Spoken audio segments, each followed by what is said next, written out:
Meatloaf is a dish of ground meat that has been combined with other ingredients and formed into the shape of a loaf, then baked or smoked. The final shape is either hand-formed on a baking tray or pan-formed by cooking it in a loaf pan. It is usually made with ground beef, although ground lamb, pork, veal, venison, poultry and seafood are also used, sometimes in combination.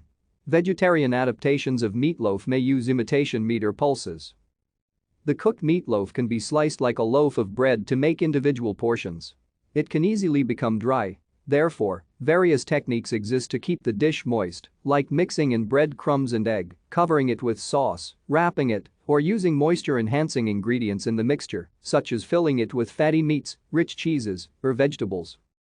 Meatloaf of minced meat was mentioned in the Roman cookery collection Apicius as early as the 5th century. Meatloaf is a traditional German, Scandinavian, and Belgian dish, and it is a cousin to the Dutch meatball. American meatloaf has its origins in scrapple, a mixture of ground pork and cornmeal served by German Americans in Pennsylvania since colonial times.